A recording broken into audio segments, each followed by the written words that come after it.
Morning feast. Are you ready to worship the Lord today? Are you ready to sing praises to Him? Come on, I invite you to stand up. Let's dance. Let's sing. Let's go. Hey!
Sometimes it's easy to say that, oh, okay, I want to walk with you, Jesus.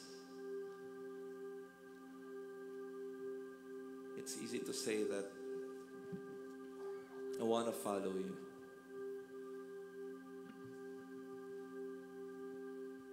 But many times there are situations in life that we cannot even hear His call. cannot even feel that He is here with us, that His presence is here.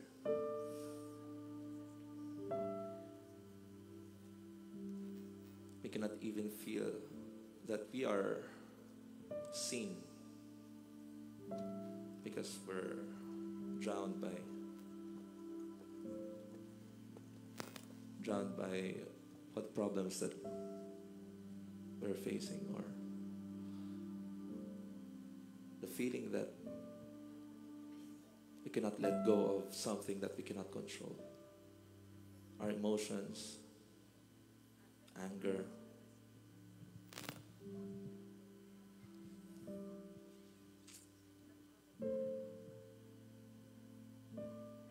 but today I invite you to just open your hearts today. Listen to His voice. Seek for His embrace today. As we come before our God, as we say, in the name of the Father, and of the Son, and of the Holy Spirit, amen. Lord, I want to feel You right now.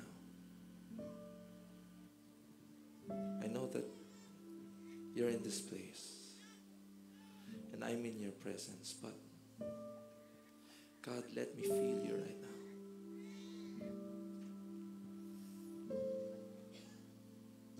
Let me hear Your voice. Let me feel Your embrace.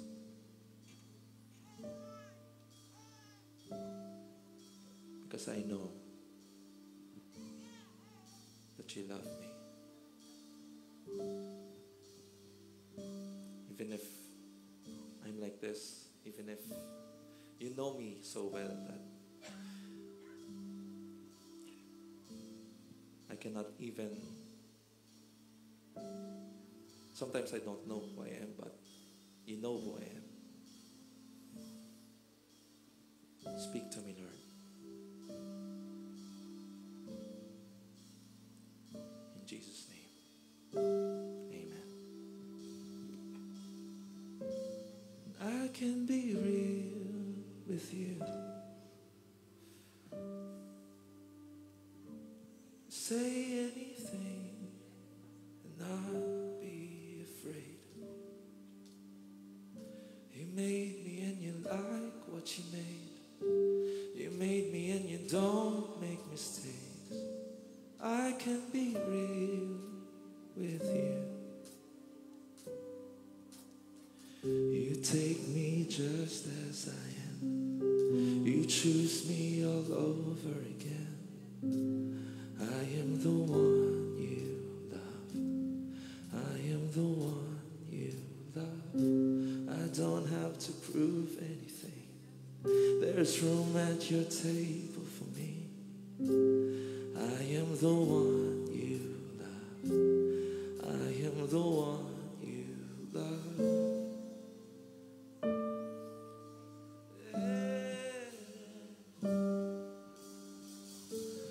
I know You're proud of me, even though I don't deserve it sometimes. No, I'm not a perfect child, but I still make my Father smile, 'cause I know You're proud of me. You take me just as I am. You chose me all over again. I am the one You love. I am the one You love. I don't have to prove anything. There's room at Your table for me. I am the one You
Yes,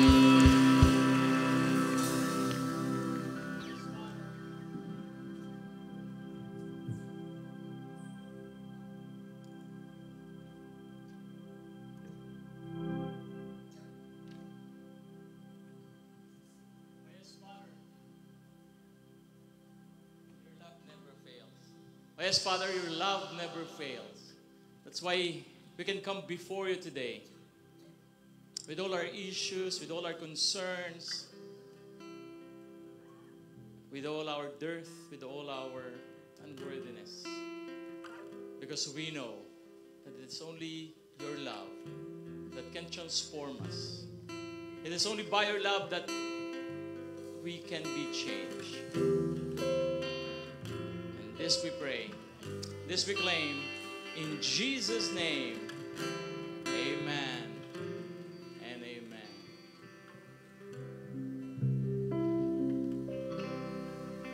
Can you greet the people around you and tell them, receive the love of God today?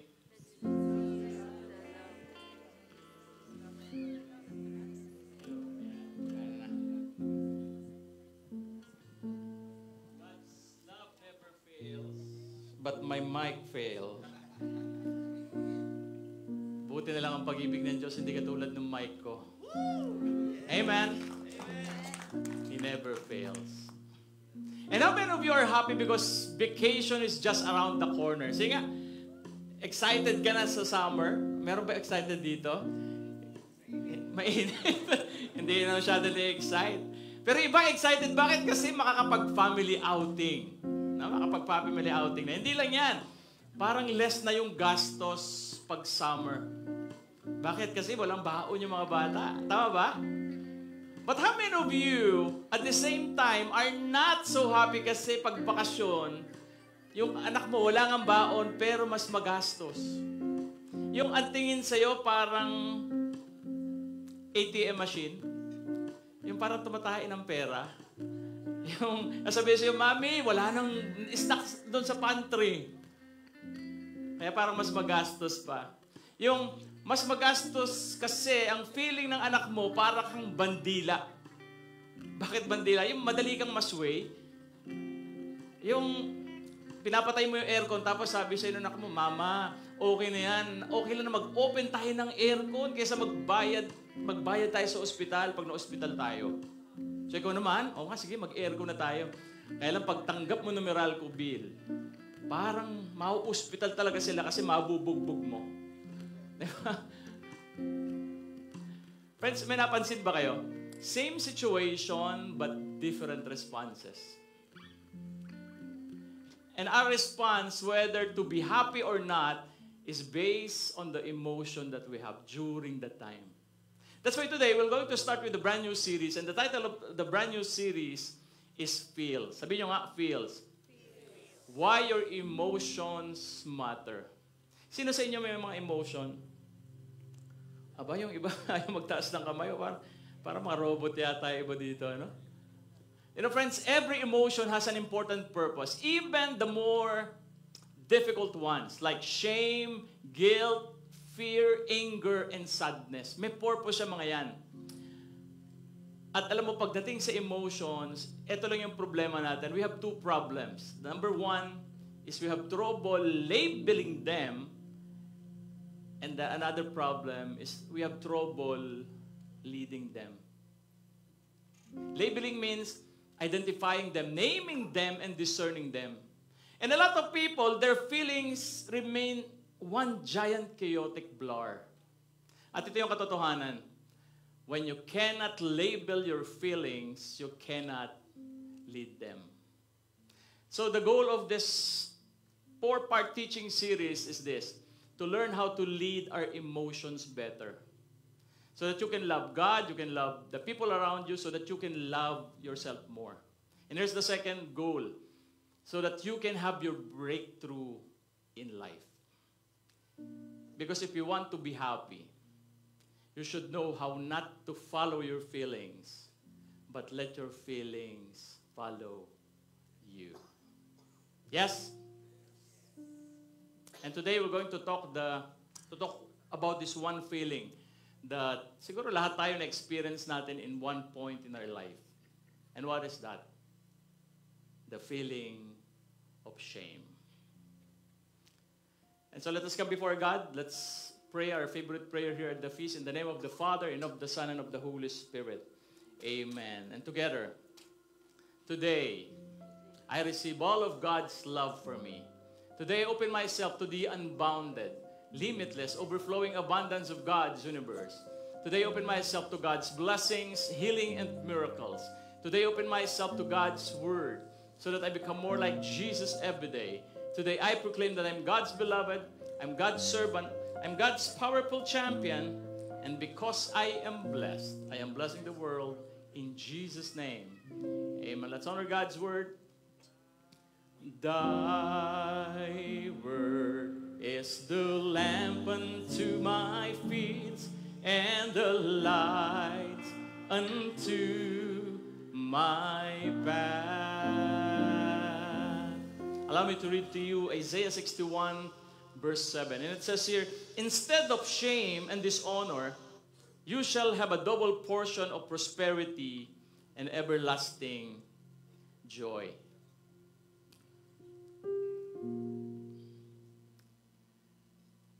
You know, na ako ay galing I was working with Toyota Alabang. Siguro mga first months ko dun sa Toyota Alabang, meron akong in-entertain na kliyente at gusto niyang tignan ay yung aming sikat na Camry. Dahil bagong labas yung Camry. It's an automatic car. So, sabi niya, pwede bang test drive? Sabi ko, sige po. So, nag-test drive kami. Pumasok kami dyan sa may bandang Toyota Alabang sa gilid. Papasok ko ng BF. Allowed kasi ang Toyota dyan eh. So, nag-test drive kami. Tapos, sabi niya, pwede ba matignan yung makina? So, uminto ako. Pinatay ko yung makina. Tapos, binuksan ko yung hood. Tapos, sabi niya, ganda. Kasi may cover yung makina. Hindi mo makikita yung makina niya kasi may cover. Sabi niya, sige. Okay, let's go. Balik na tayo. Alam mo, pag-start ko nung sasakyan, naku, ayaw mag-start. Sabi ko, mahal-mahal nung sasakyan. Ayaw mag-start. So medyo, sabi nung, ano nangyari? Sandala po. Balik ako doon sa may hood. Tinignan ko, baka hindi ko na isara, baka may bagong picture yung sasakyan. No? So sinara ko maigi. Tapos pag-start ko, wala na naman. Tapos sabi, ano na nangyari? Sabi ko, sir, nahiyaman ako sabihin siya, pero may problema yung sasakyan. Sabi niya, talaga? Sabi niya, patingin nga. Sabi niya, alam ko na kung anong problema. Sabi niya, naiwan mo yung cambio doon sa drive at hindi mag-start yung automatic na sasakyan pag nasa drive. Ako, oo. So, sinubukan ko gano'n. Tapos in-start ko. One click. Sabi niya, ayan, yan ang problema. Alam mo, sabi ko sa kanya, sa isip-isip ko, nagdasal ako sa Lord, kakahiya naman ito nangyari to. Kasi ang ganda ng suot ko, di ba? Tapos, alam mo yon, parang napaka-knowledgeable ko, tapos yun lang. Palpak. Pero sabi ko, sir, pasensya ka na ha. Sabi ko, nakakayaman aminin sa'yo, pero kasi bago lang ako dito. Bago lang ako, kaya hindi ko alam yung sinabi niyo. Sabi niya, okay lang. So we went back to the dealership. Tapos nagulat ako. Kasi in-expect ko, hindi na bibili sa akin. Kasi iniisip ko, baka mamaya, alam mo yun, palpak tong ahentin to, baka mamaya, pag may problema sa akin ko, hindi ako matulungan. Pero nagulat ako. Nag-down payment. Alam mo, sa isip-isip ko siguro naawa sa akin. Kasi bakit? Kasi unang kliyente ko ng Camry. First time ko makakabenta ng Camry. Pinagbigyan ako. But later on, I realized, siguro because of my honesty. That's why he bought a car from me. But this is the second thing that I've learned during the time, or na-experience ko. I've learned one important picture of this car. And because of that, yung mga kasama kong bagong ahente, kasi mga bago kaming ahente, dami namin eh. nagtatanong sa akin pagdating tungkol doon sa sakyan na yun. And because of that, that helped me to be a sales trainer of Toyota Alabang. Friends, I have a simple message for you today, and this is the one big message of our talk today. Ready? God will replace your shame with double honor. So let's come before God. Let's pray. Bow down your heads, close your eyes. Allow me to pray. Father, thank you for allowing us to be in this place today. And I know, Lord, that you will speak into our hearts, particularly, Lord, in this topic of emotions. Because I know many times in our lives, Lord, because of these emotions, we fail to have our breakthrough. Because we follow our emotions and not our decisions. And so, Father, as we come before you today, as we listen to your words, let your Spirit speak to our spirit on how to deal with this emotion, particularly the emotion of shame. And this I pray, this I claim, in Jesus' name, amen and amen. Thy word is the lamp unto my feet, and the light unto my path. Palakpakan natin ating Panginoon. Praise Him. You can sit down now. At habang nuupo ka, sabihin mo sa katabi mo, God will speak to you today. And can we give a big hand again to our worship team? Palakpakan natin yung ating worship team. Gusto ko sanang palakpakan natin itong mga, lalo na nasa banda natin. Kasi itong mga to ay mga substitute. Alam niyo ba yon? Na hindi sila dapat yung tutugtog because yung tatlo dun sa ating worshipers, banda and some of the singers, ay nagkaroon ng sakit. Kaya sila ang ating mga substitute. Palakpakan natin yung mga nag-substitute sa kanila. Biro mo, kahapon lang nila nalaman yan, but they were able to lead us into great worship this morning. And I would like to welcome our first timer. If this is your first time, please raise your hand so that we can see you wherever you are. Meron ba? Ayan. Pakibati nyo naman sila kung malapit sila sa inyo. Sabihin nyo, welcome. Ayun pa. This is your home now. At the end of our gathering, we'd like to invite you to please go to this place sa may bandang unahan po. Because we want to connect with you and we have something for you. Palakpakan din natin yung mga nag-invite sa kanila. And I would like to welcome our second timer. May second timer ho ba dito? This is your second time of coming. Ayun, nasa likod. Welcome. Welcome back. And again, I would like to welcome our online viewer.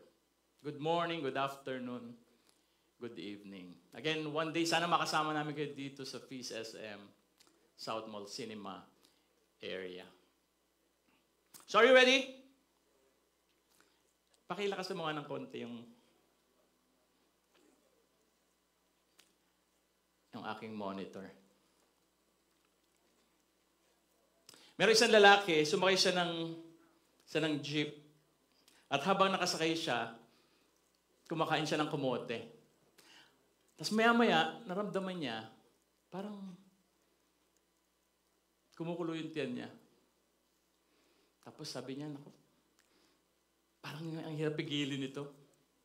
Kasi ang feeling niya, parang merong hangin na gusto lumabas kung doon sa ilalim ng kanya upuan. No? So may hangin, sabi niya, naku, hindi ko mapigilan. So sabi niya, maigi pa, sabi niya, dadahan-dahanin ko. Na-experience nyo na ba yun? Yung kukontrolin mo yung hangin na gusto lumabas. So sabi niya, pipigilan ko unti-unti. So unti-unti niya pinapalabas. Kaya lang mamaya biglang di niya napigil. Gumanon. So sabi niya, kakahiya. Sabi niya, buti na lang, sabi niya, walang tunog. Sabi niya, okay. Sabi niya, pwede. Sumakit na naman. Sabi niya, gawin ko na nga. Kaysa pigilan ko pa, baka mas malakas pa, hinayaan na lang talaga niya. Total, wala namang nakakarinig. Walang tunog. Only to realize, naka-headphone pala siya. At yung mga tao nakatingin sa kanya. Na-experience ba sa buhay niyo yan? Merong isang pagkakataon sa buhay mo na, alam mo yun, napahiya ka. You know, people carry so much shame in their lives because of these things, because of what they did, what they've been through, or who they become. And this is the meaning of shame. It's the intensely painful feeling of believing you are flawed and therefore unworthy of acceptance and belonging. May mga taon, tingin nila sa shame, parang masama yung feeling na yan. But you know, shame signals that your identity is being threatened. Ganun sabi ko kanina as we start the feast today, every emotion, even those we consider negative emotion, has a good purpose. And there are no bad emotions. There are only bad ways of managing them. Yung feelings natin, yung fear, yung shame, whatever emotions that you have today because of some situations in your life, it's natural and it's not bad. Ang masama is how we manage them.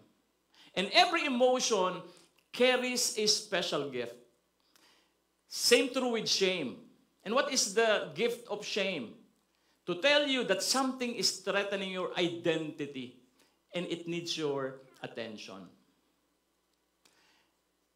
And most emotions, like shame, nakikita yan sa katawan natin. It manifests in our body. Yung pagka meron kang parang nahihiya ka, ito yung mga mararamdaman mo sa katawan mo. Una, yung BP mo, yung blood pressure mo, tataas. Yung heart rate mo, in the same way, it increases as well. Yung mukha mo, it turns red and warm. And you have this restless an easy sensation in your tummy. Na-experience nyo ba yan? Na-experience yan? Pag na-experience mo yan, ibig sabihin, there's some emotions in you that is being stirred. At itong shame, makikita natin, even in the first 2 pages pa lang ng Scripture. Kaya makikita natin that when God created us, He created us with emotion. Kaya yung emotion natin is very important. Hindi natin yan basta-basta binabaliwala, but we need to manage them. At makikita natin kung gaano ka-importante yung emotion sa Diyos because in the first part of the Scripture, in the book of Genesis, makikita na natin itong emotion na to, especially this emotion of shame or the feeling of shame. At makikita natin yan, if you know the story, in the book of Genesis, when God created man, He created them in His image. And God would like to invite this creation, these two persons, si Adam and Eve, to co-rule with God. Kaya pag tinignan mo yan, ginawa tayo ng Diyos to collaborate with Him, to cultivate creation with Him. And God's original plan for us is to live a loving relationship with our Creator. That is who we really are, and that is our identity. But one day, alam natin nangyari sa story, shame entered the picture. Nagkasala yung tao. How? When man bought into this lie of the serpent that God is holding back on them. At dahil doon, because they stopped trusting God, they took matters into their own hands to improve their lives without God and become the ultimate ruler of their own lives. At nakalimutan nila that they were already beautiful and powerful images of God. At ito yung nangyari. Let's look at Genesis 3 verse 7. And sabi dito, at that moment, their eyes were opened and they suddenly felt shame at their nakedness. So they sewed fig leaves together to cover themselves. May napansin ba kayo dun sa binasa natin? Nung una, hindi sila nahiya because they were created without garments, nakahubad. But when they fell into that lie of the evil one, of that serpent, ano nangyari? Nabuksan yung mata nila. At nakita nila na nakahubad sila. Nahihiya sila sa katawan nila and they covered themselves. You know, hiding is a natural reaction when people are threatened. Tama ba? Yung pag natethreaten ka, ang natural reaction natin is to hide. Because people hide to protect themselves from attack or from harm or from death. And by instinct, human hide the most vulnerable parts of their physical body. At ano yun? Yung mukha natin. Yung genitals. Sige nga, tanongin ko kayo. Halimbawa, isang araw, pumunta ka sa isang lugar na medyo madilim, walang tao. Tapos, dahil hindi mo na mapigilan, umihi ka.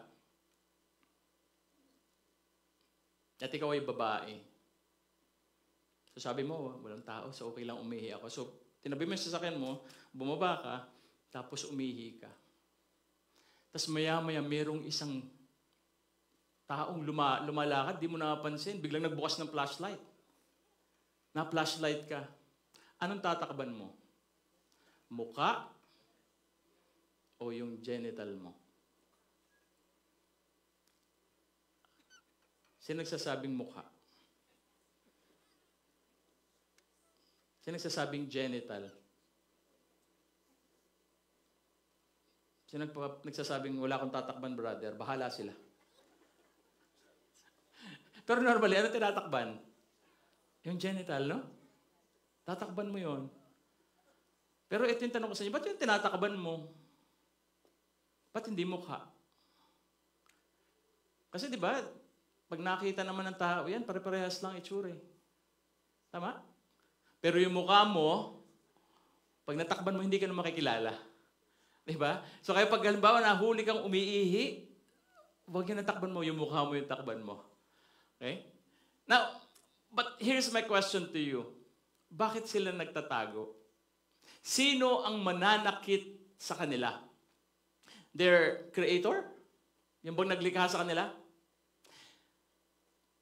Pero bakit? Bakit nila kailangan magtago doon sa lumikha sa kanila? And here's what happened next. Let's look at the following verses. When the cool evening breezes were blowing, the man and his wife heard the Lord God walking about in the garden. So they hid from the Lord God among the trees. Then the Lord God called to the man, "Where are you?" Nasaan kayo? You know, God is showing up in the garden to spend time with them.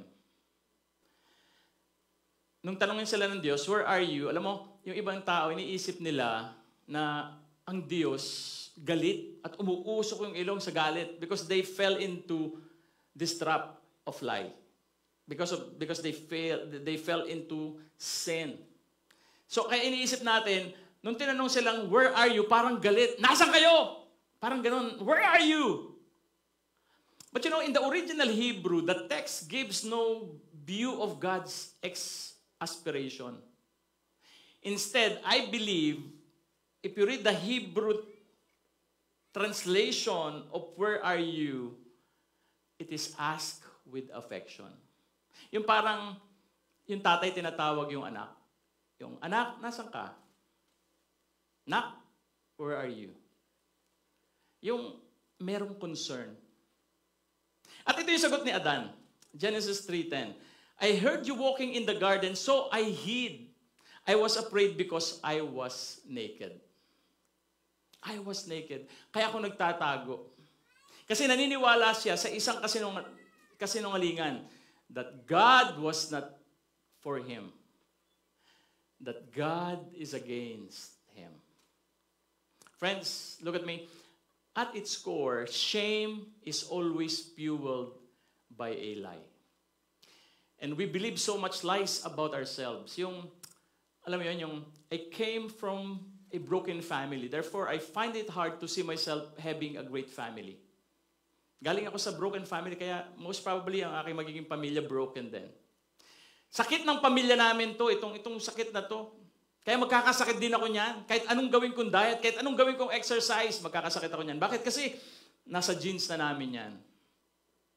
Mahina utak ko. Mahina kasi utak ng pamilya namin. Kaya malamang ganun din ako. Kaya pagdating mo sa eskwela, hindi ka masyadong seryoso sa pag-aaral.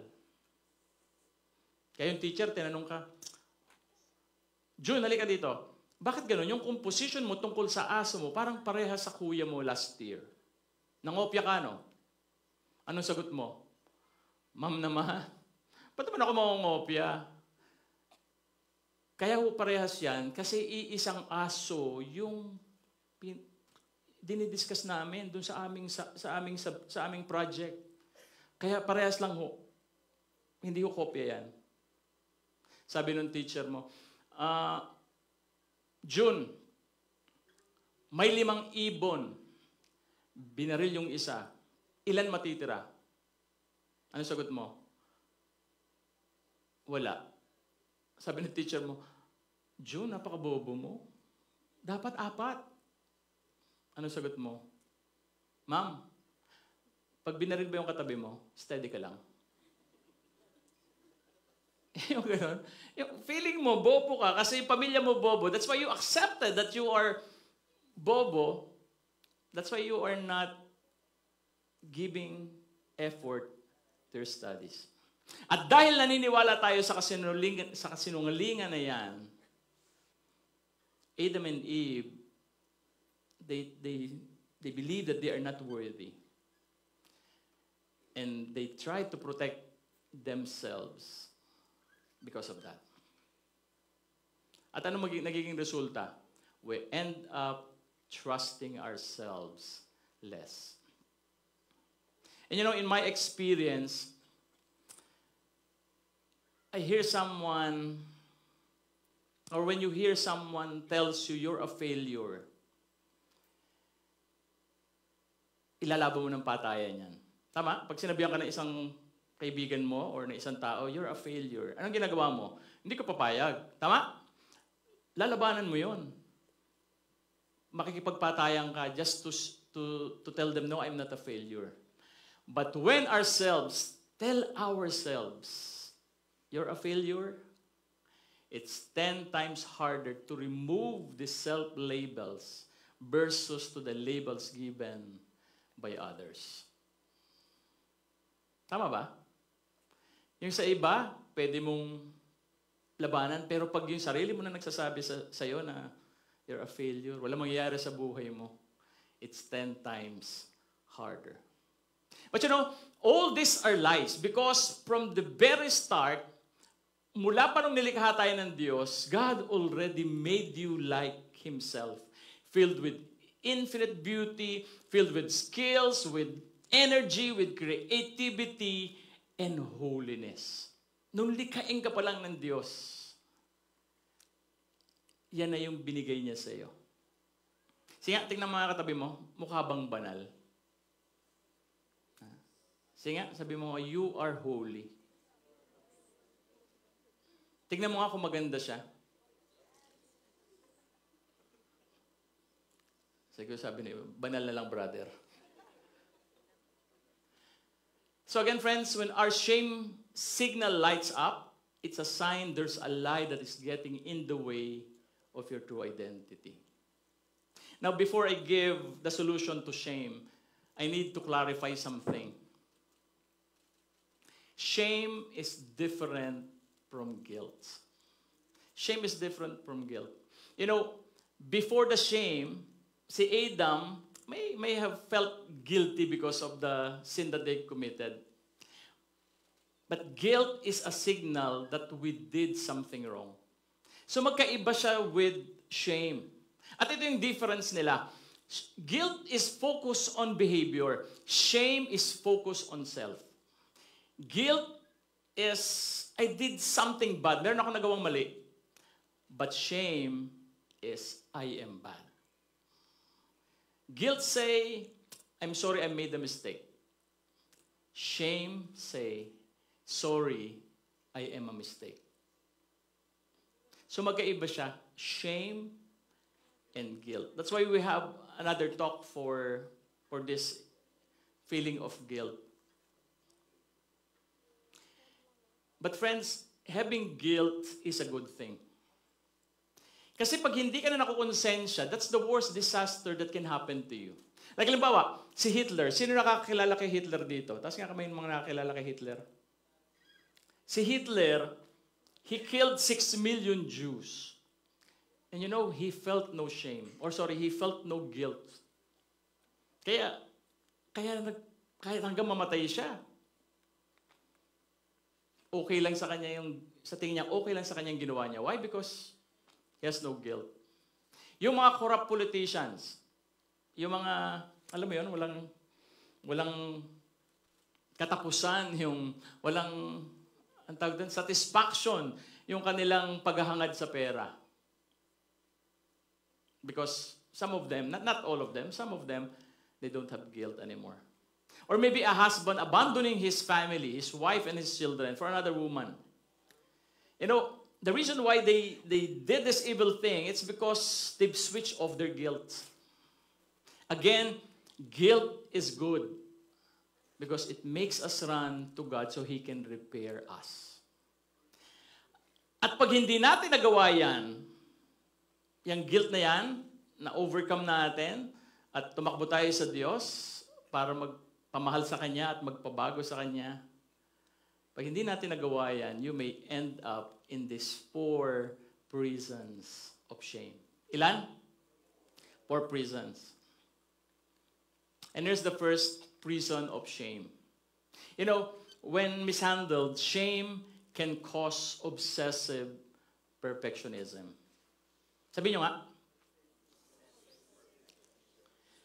Obsessive perfectionism. You know, perfectionists are hypercritical. Yung ginalingan na nila, ginawa na nila yung lahat to make their work better, but they end up depressed, frustrated, anxious, and angry. Alam niyo kung anong dahilan? Because shame weakens our ability to self-soothe, to calm down, to comfort ourselves in moments of overwhelming emotions. Yung, para may kilala ako, he's a brother, pumunta na sa simbahan, tapos sinalihan lahat yung mga organization sa simbahan. Tapos hindi pa rin siya nasiyahan. Yung every night, meron na siyang ginagawa activities, may mga meetings, halos sinalihan niya na lahat eh. Pero isang araw sabi niya, hindi ako masaya. Gusto ko magpa-sex transplant. Bakit? Ba't mo gusto magpa-sex transplant? Kasi hindi ako makasali doon sa isang organization. Ano yung organization na yun? Mother Butler.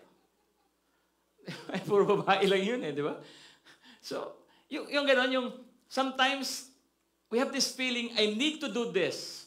Bakit? Because I need to cover up some shame in me. Kaya alam mo yun, pagod ka na, you're trying to do your best to be so perfect in what you do because you want to cover up something. You want to cover up a shame in your life.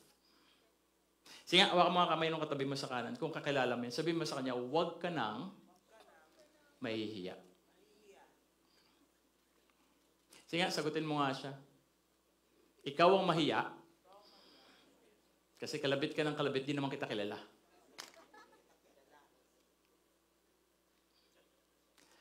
So that's the first prison of shame. Let's go to the second prison of shame. And this is the blaming habit. Can you say that? Blaming habit. You know, shame leads to blame. Pag tinignan natin yung story ni Adam and Eve, when they fell in the garden, they found themselves blaming others.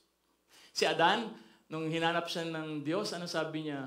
Bakit mo kinain yan? Ano sabi niya? Kasi yung babaeng binigay mo sa akin. Because of this woman you gave me. Kaya ako nagkasala. Si Eve, sinong sinisi niya? Yung ahas. Sabi niya kasi yung ahas eh. Tinukso ako. Makita niya? Bine-blame. Yung ahas, sinong sinisi? May sinisi ba yung ahas? Hindi nyo lang nakita pero basahin niyo. Meron doon. Sinisi niya yung district builder na plutista. Sabi niya kasi, dahil dun sa plutista na yan. Ayan. Ibang church ko yan, hindi sa atin, ha?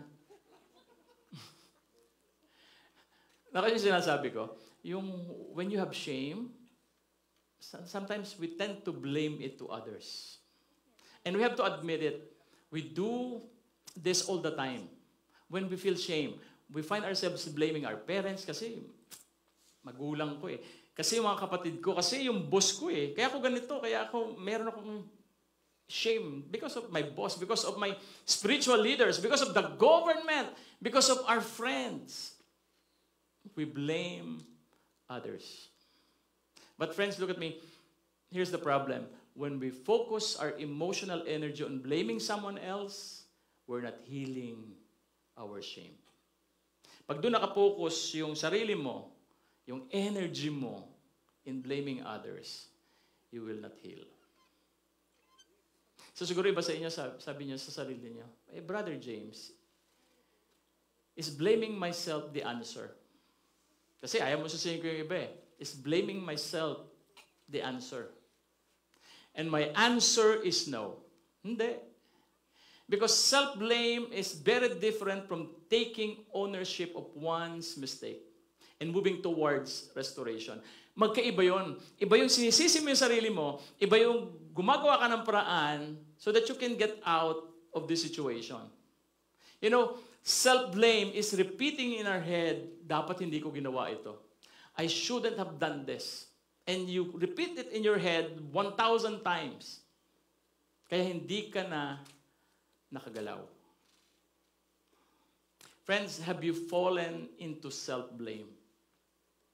Then if you are, stop meditating on your poor decision. Huwag kang mag-focus doon. Instead, you take the responsibility and move towards your restoration. And I will share more about this towards the end of our talk. Sige nga, sabihin mo rin sa katabi mo, move on ka na. So that's the second prison of fear. And here's the third prison. Shame-based personality. Sabihin nyo nga.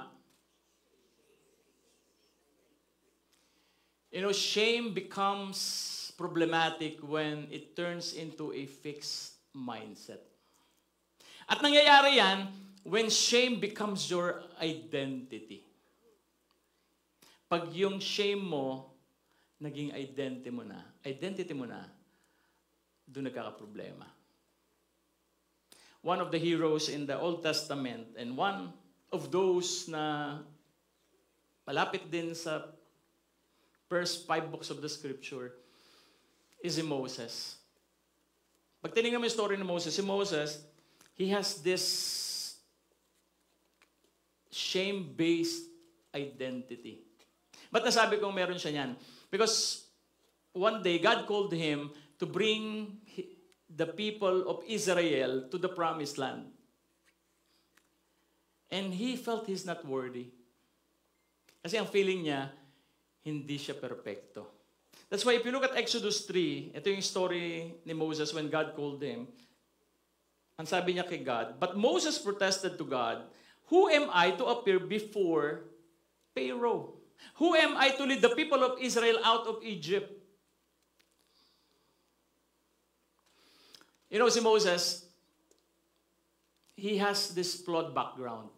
Bakit flawed? Because he is Hebrew by birth, but Egyptian by situation. Kaya pag tinignan mo si Moses, may conflict sa kanya.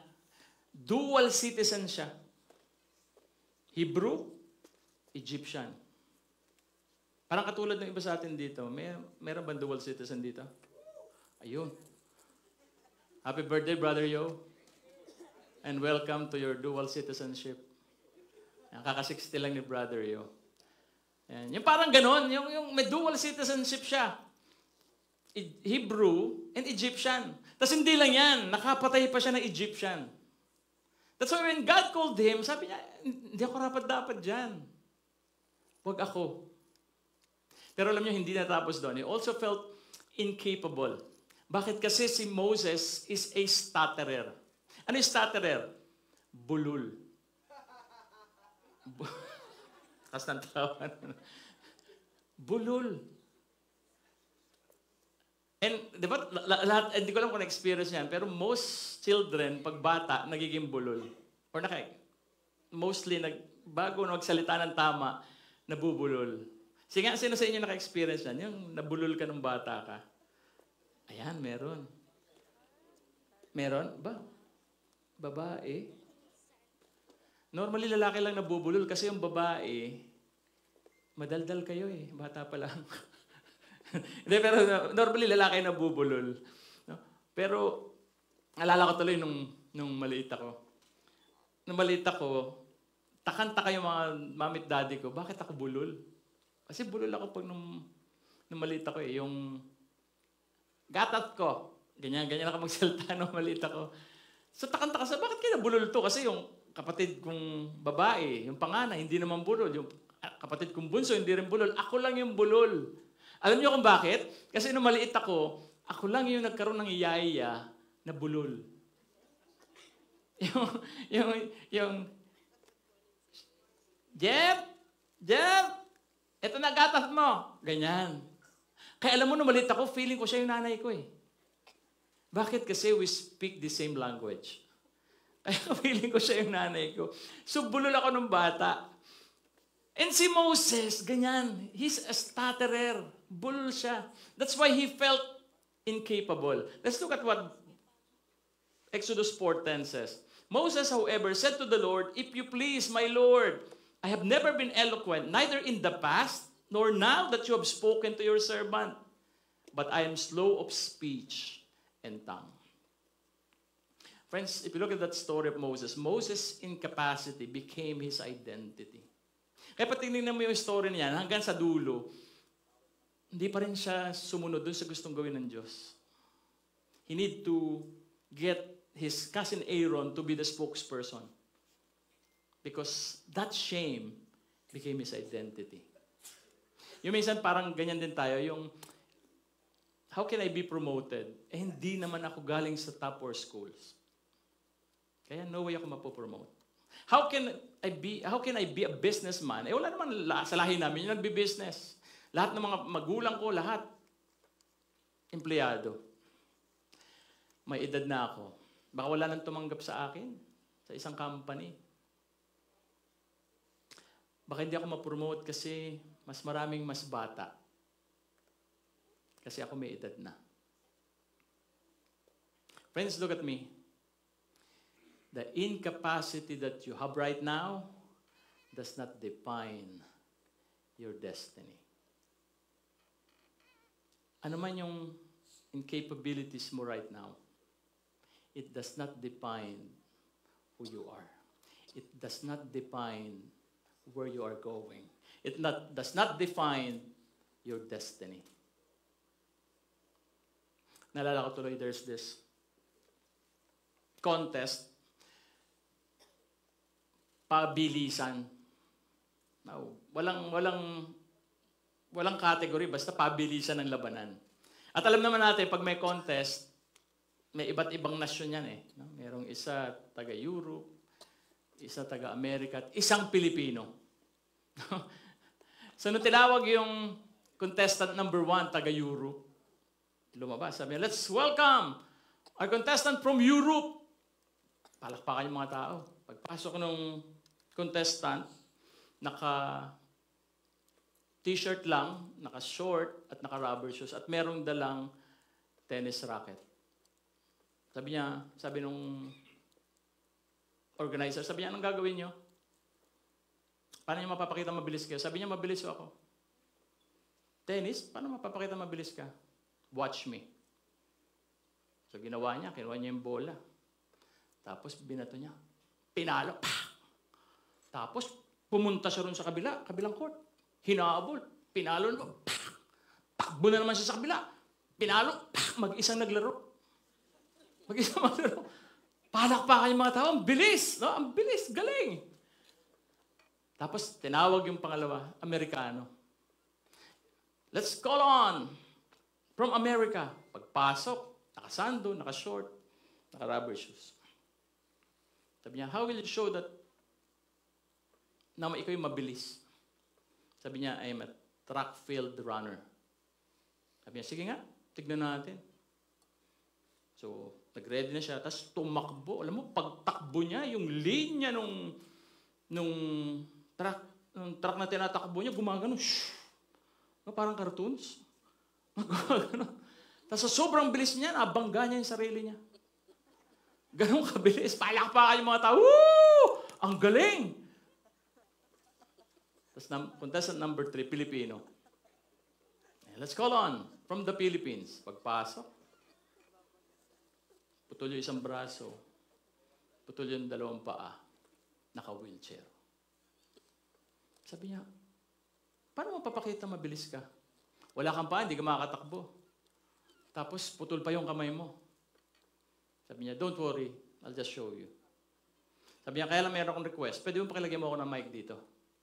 So tinutukan siya ng mic. Tapos sabi niya, ladies and gentlemen, nagalingan ba kayo dun sa 2 yon? Sabi niya, yes! Sigawan yung mga tao. Palakpakan natin sila! Pinalakpakan, isang kamay. Tagal niyo nakuha. Oh my gosh.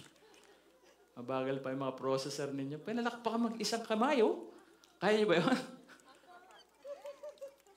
Sabi niya, panalo yung Pilipino! Mas mabilis.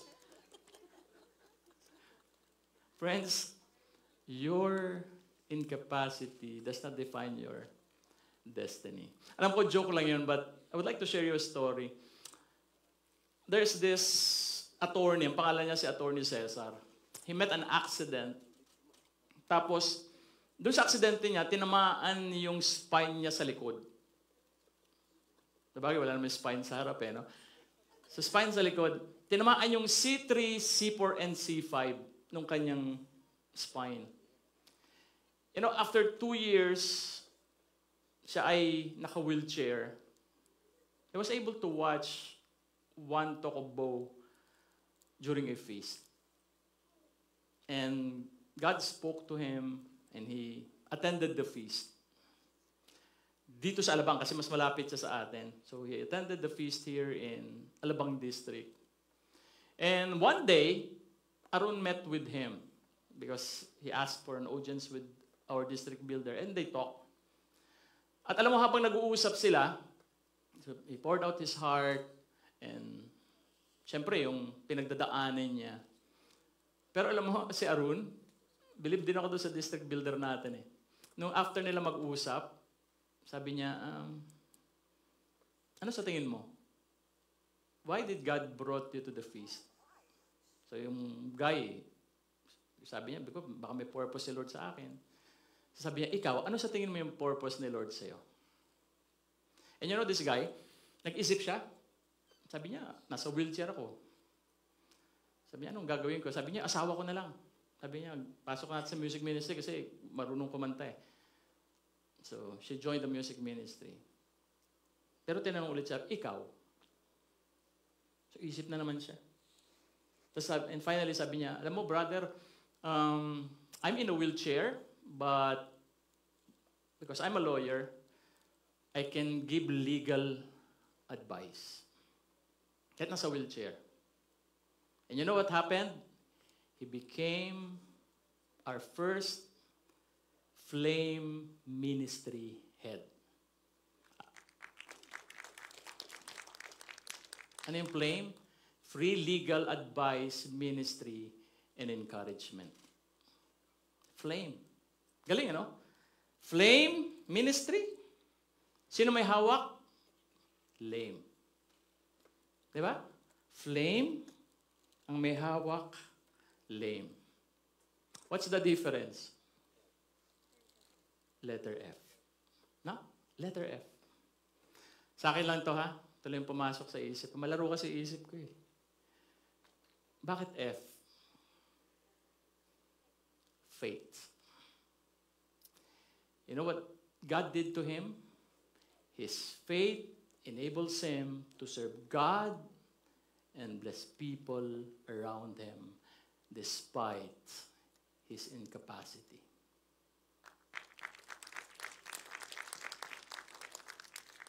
Friends, if you stay in faith, I believe you can turn your liabilities into asset. Because God will use your handicap to deliver your destiny. That's why don't live with excuses. Kasi ganito lang ako eh. Kasi ito lang yung inabot ko, ito lang yung natapos ko, ito lang kami. Don't live with excuses. Because whatever it is that is shaming you, God can use that to bless your destiny.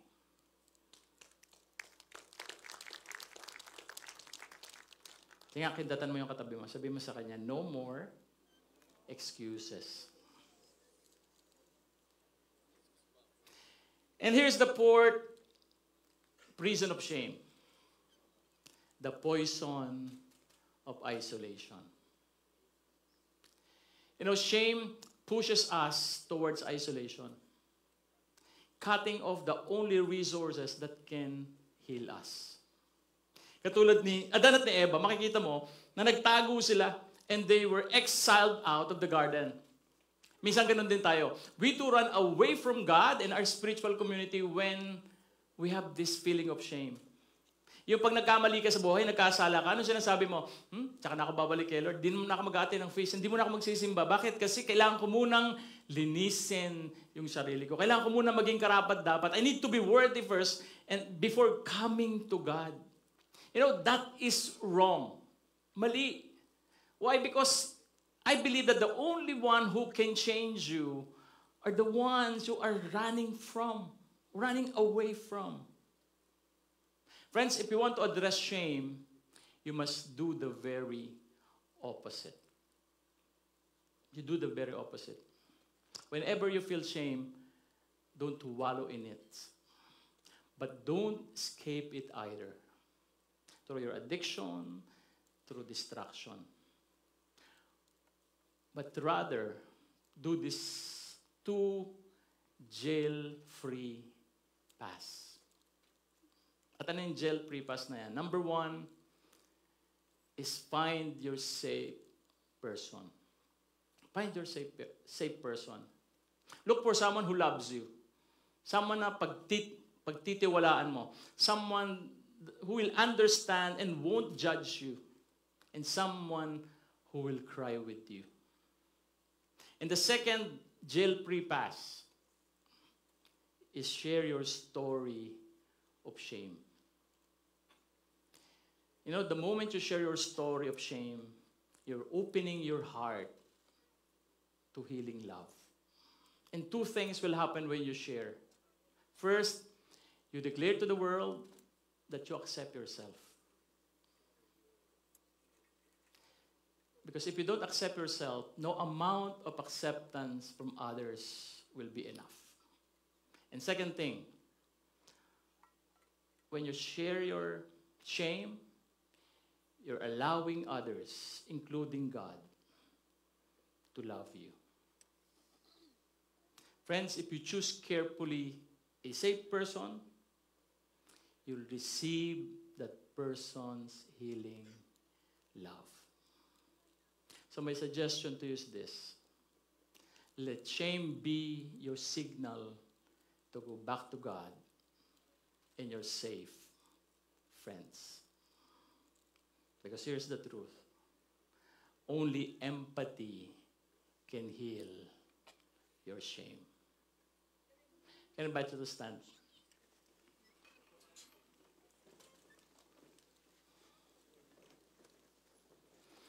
You know, when we expose our shame to God and others and receive empathy from them and even ourselves, we start healing. At pag nangyari yun, that's the start. You're going back to your true identity. And what's your identity? You are loved. You are accepted. You are celebrated. And you are blessed. Yes?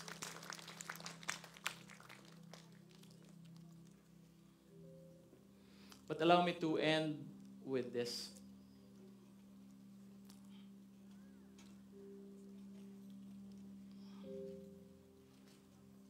End with drinking water first. Hintay mo na. Allow me to end with this one last thought about the story of Moses. You know, si Moses, he felt he's incapable. He felt he's imperfect. But you know, God used that is already in him. Let's look at Exodus 4, 2, verse 3. And it says here, the Lord said to Moses, what is in your hand? Because we know what happened to Moses, di ba? He was able to lead the people of Israel from Egypt to the promised land. But before that thing happened, God asked him, ano yung nasa kamay mo? What is in your hand? And Moses said, a staff. And God said, throw it on the ground. So he threw it on the ground, and it became snake. You know, that's the thing that Moses used when he went to the Pharaoh. He used that staff to turn it into snake, to turn the water in the Nile River into blood. He used that staff. Yun lang yung hawak niya. Because he's not a good speaker. But because of that staff that he has, God used that. Moses has something that God gave him. Because that stuff came from God. It came from a creation. But he used it as his staff. And God used Moses, what Moses already has, in order to create the miracle in his life that brought them to the promised land. Friends, why am I sharing this to you? Today, God is asking you, what is in your hands? What is it that you already has right now? That God has given you so that He can bring your breakthrough in your life. Maybe you feel you are not worthy. Maybe you feel you are incapable. But God already gave you something. And He can use that something for your breakthrough. Do you want a happy family? What God is asking you, what can I use in you so that you will have your happy family? Maybe you want to be healed of a sickness. God is asking you today, what can I use in you to bring about the healing you want? Do you want abundance in your life? God is asking you today, what can I use in you that I already gave you so that you can have your abundance in your life? And God is telling you today, however small it is, I can use them because I am the God who can replace your shame with double honor.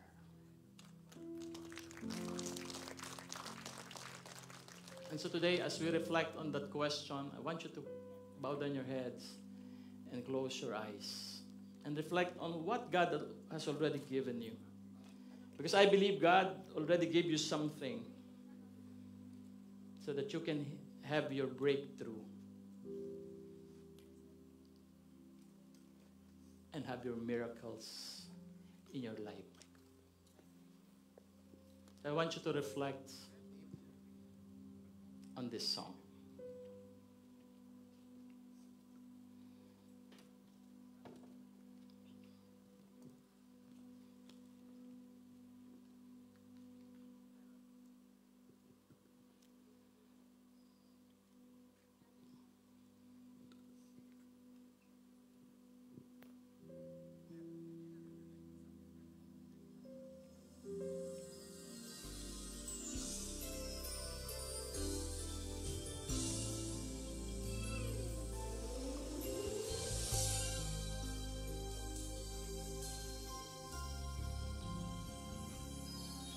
When we have a work to do and the task ahead seems bigger than you, that's when He steps in. When you know in your heart that God's command takes more than can be done by a man. That's when he steps in. He sees you at the point of your need. He sees you at the point of crossing your Red Sea. In the moment you call, when you're giving your all, He steps in. He steps in, and He says, what's that you have in your hand? I can use that. If you're willing to lose it, take a little you have and make it grand. I am El Shaddai, and I more than supply your need.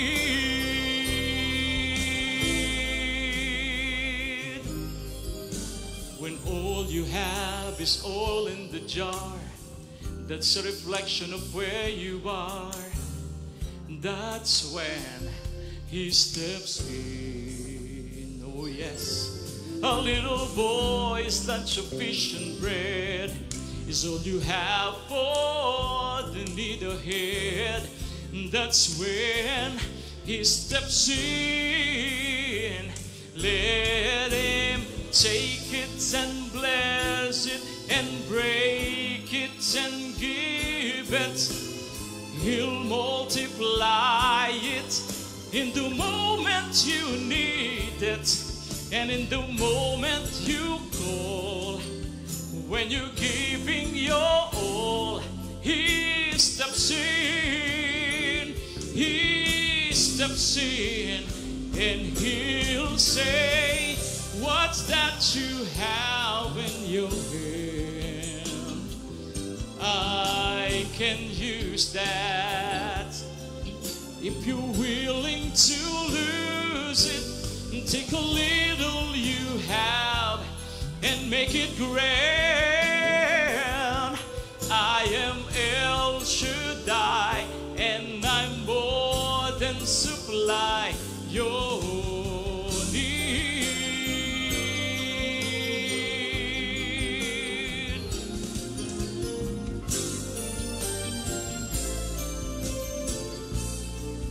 And He say, what's that you have in your hand?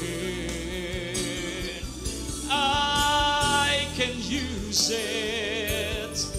If you're willing to lose it, and take a little you have and make it grand.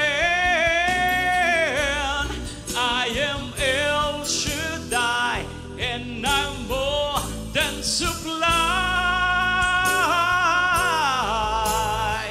I'll supply, I will supply your need.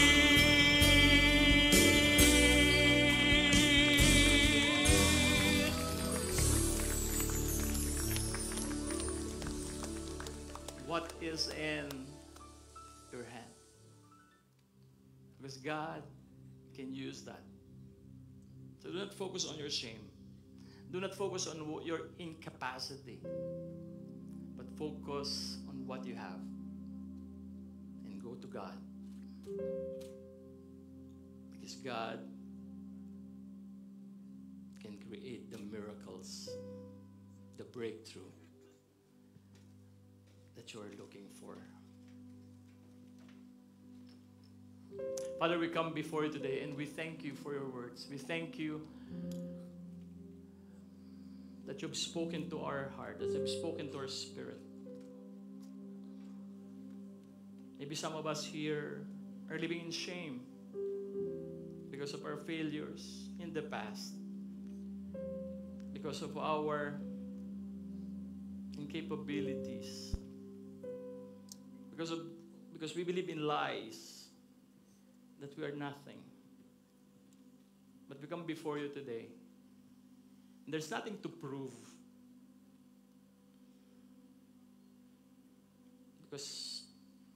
even when you created us, nung likhain mo pa lang kami, pinakita mo na sa amin ang iyong pag-ibig at pagmamahal. And I believe that love never fails. Even if we've sinned, even if we've failed, your love remains the same. And so we come before you today, and as we run towards you, we pray that let your love, Lord, change us. Let your love transform us. Let your love, Lord, remove the shame in our lives so that we can live a life of miracles. We can live a life, Lord, you want for us. That's why we run to you. We run to your love. Because your love never fails. And we claim this. We receive this in Jesus' name. Amen. Let's worship Him. Let's run towards God.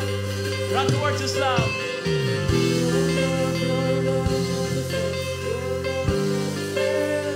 Come on, if you believe. Your love never fails. Your love never fails. Yeah. Your love never fails. Your love never fails. Your love never fails. Your love never fails. I believe it. Your love never fails. Your love never fails.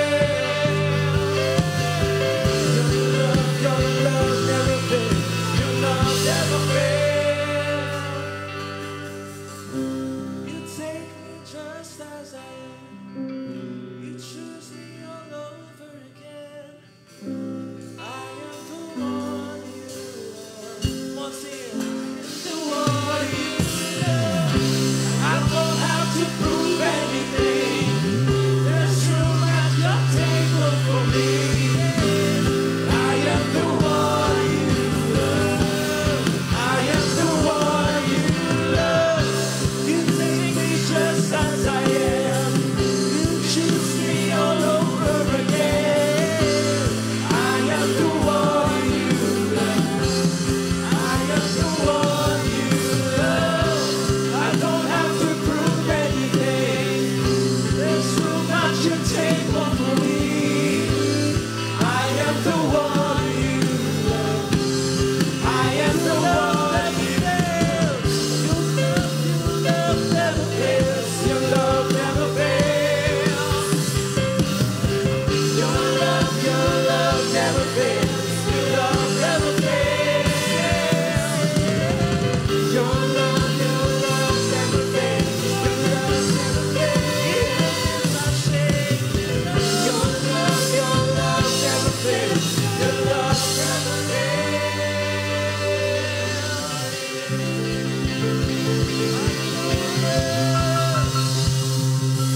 Yes, Father, we receive your love today. And let that love always remind us that we are not nothing, but we are something in your big eyes. Remind us always of that. So that whenever, Lord, we have this feeling of shame, we can run back to you. Surrender this shame and let that love transform us. And this we claim, this we pray in your name, in Jesus' name. Amen.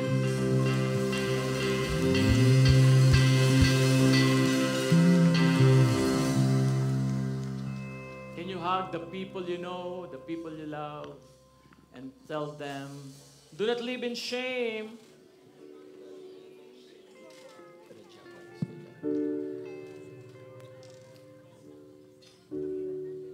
Are you blessed today? Can we give God a big hand once again? Thank you, Father. Thank you, Jesus. Shame. So be seated and let's prepare for our love offering. Again, I would like to welcome our first timer. If this is your first time coming. Could you please raise your hand again? Ayan. Palakpakan natin sila. Welcome. Ayun, sa taas meron din. Pwede ba namin kayo makita, maimbitahan tumayo so that we can see you more? Ayan. You know, I always say this to our first-timer that God brought you here for a reason. And only He can show that to you eventually. So, our prayers that just keep on coming and joining us every Sunday. We have 2 sessions. This is the first session. We also have second session at 11 o'clock. But we ask you to stay in this session. Kasi maganda after nung first session, wala pa masyadong tao. You can roam around the mall. You can buy the things and eat dun sa mga restaurants na wala pa masyadong tao. So, join us every Sunday. Pwede ba namin kayo pagdasal? Is that okay with you? Mga first-timer natin.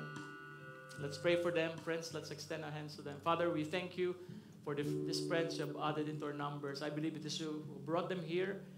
And I pray that whenever they come here, may they experience your love. May they experience your presence here. And Lord, we pray that you bring them again next Sunday so that as one family, we can worship you and learn from you. In Jesus' name we pray. Amen and amen. Welcome. Again, at the end of our gathering, please go to this place sa may bandang unahan po because we have something for you. And we want to know more about you. Some announcements? Okay, if you haven't already, please like and subscribe to our social media channels. We have Instagram, Facebook, YouTube, so that you can be updated to the upcoming events and happenings in Feast Southmont. We also have Awesome Kids Ministry. We have 2 sessions of Jam, Jesus and Me. So this is a kids version of our feast. So if you have your kids, you can bring them there. And also, okay, back to you, Teacher James.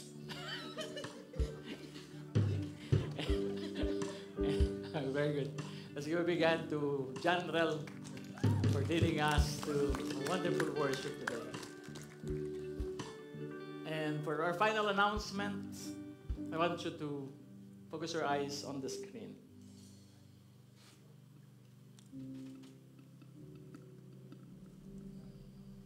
Darkness is not the absence of light. It is more uncontrollable and sinister. You were there, waiting. Because the darkness is not dark to you. At least, not always.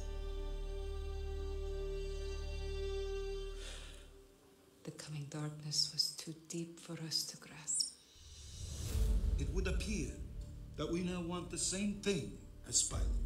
Senior leaders in every district should question and expose Jesus.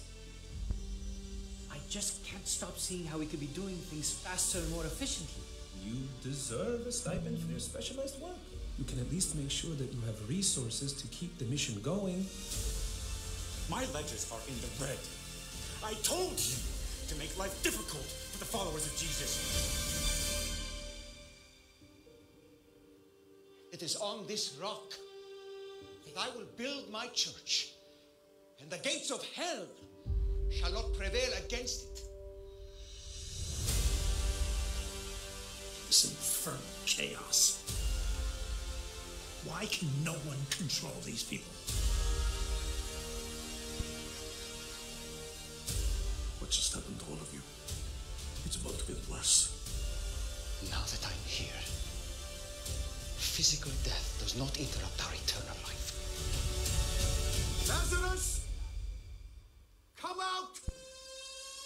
I remember wishing there could be another way. And looking back, I do too. I still don't know why it has to be this way. The bitter often mingled with the sweet. You told us it would be like that. Was how you lived. The man of sorrows. Acquainted with grief.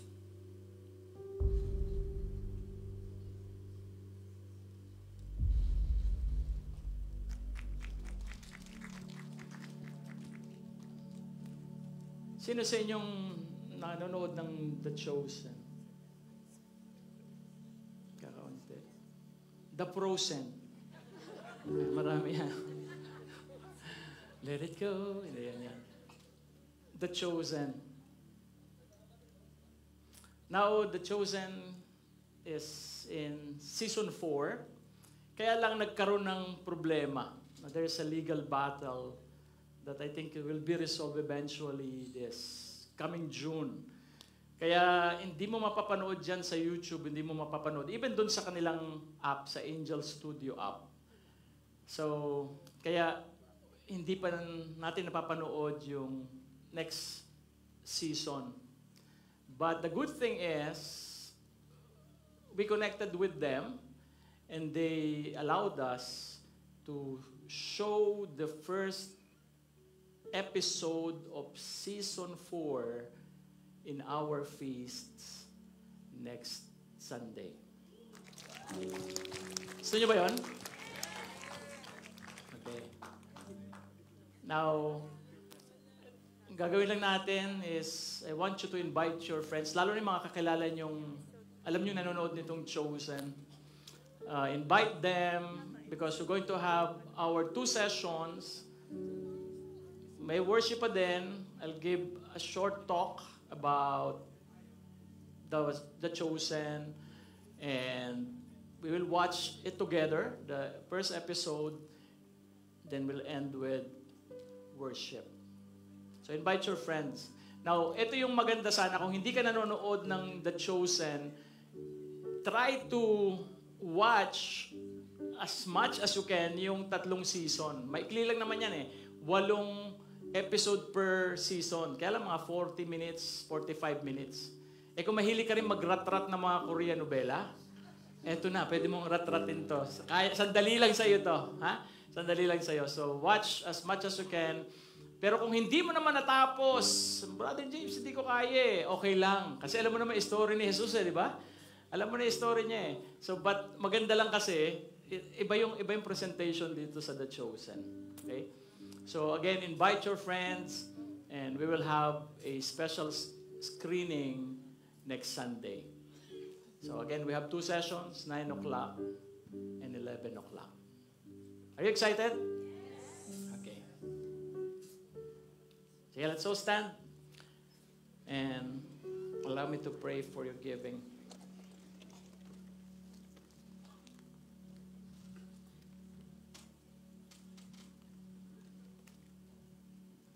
You know, sometimes we are ashamed of what we put in here, dito sa envelope na ito.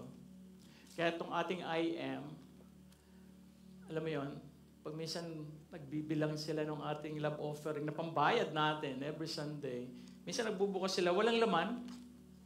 Walang laman.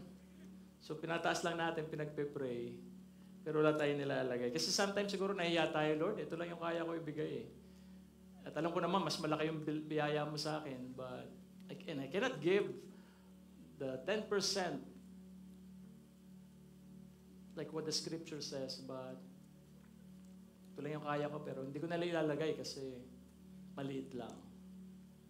Friends, I encourage you, even kahit gaano kaliit yan, basta galing sa puso mo, God will honor it.